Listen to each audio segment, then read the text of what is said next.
সুপ্রভাত, শুভ সংবাদ। তো আজকে আমি র্যান্ডম মানুষকে জিজ্ঞাসা করব যে তাদের বেকার জীবনটা কতটা অসহায়। তো চলো তোমরা সাথে থাকো, আমি দেখছি। তো দাদা, আমি পদ্মারা চ্যানেল থেকে এসেছি, আপনাকে কিছু কোশ্চেন করতে চাই, আপনি কি উত্তর দিবেন? হ্যাঁ বলুন। তো বেকার মানুষের জীবনটা কেমন, একটু আপনি দর্শককে তুলে ধরুন। খুব একটা ভালো কোশ্চেন করেছে। আমাদের জেনারেশনে একটা খুব একটা বড় প্রবলেম। আমাদের 99% মানুষ বেকার। আমাদের যেহেতু সরকার এখন চাকরি বাকরি দিচ্ছে না, তো বেকার জীবনটা হচ্ছে কি বলবো, যে এই রাস্তাটা দেখছো আমি করেছি। আমি কালকে সুইজারল্যান্ড থেকে পাঠিয়েছিলাম। বন্ধুরা, তোমরা দেখো একটা মানুষ কতটা সফল হতে পারলে এরকম একটা রাস্তা করতে পারে।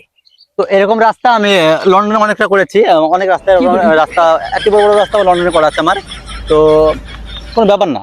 আর সফল হতে গেলে পরিশ্রম করতে হবে। এই যে মাঠটা দেখছো, এই যে মাঠটা সবে আমার কিনা, মানে একলা আমার ছিল না, এটা সব এখন আমি কিনেছি। তুমি যে আমার সাথে দেখা করলা, তোমার একটা ভাগ্য, বুঝতে পারলা? তো এটা তোমার বড় ভাগ্য।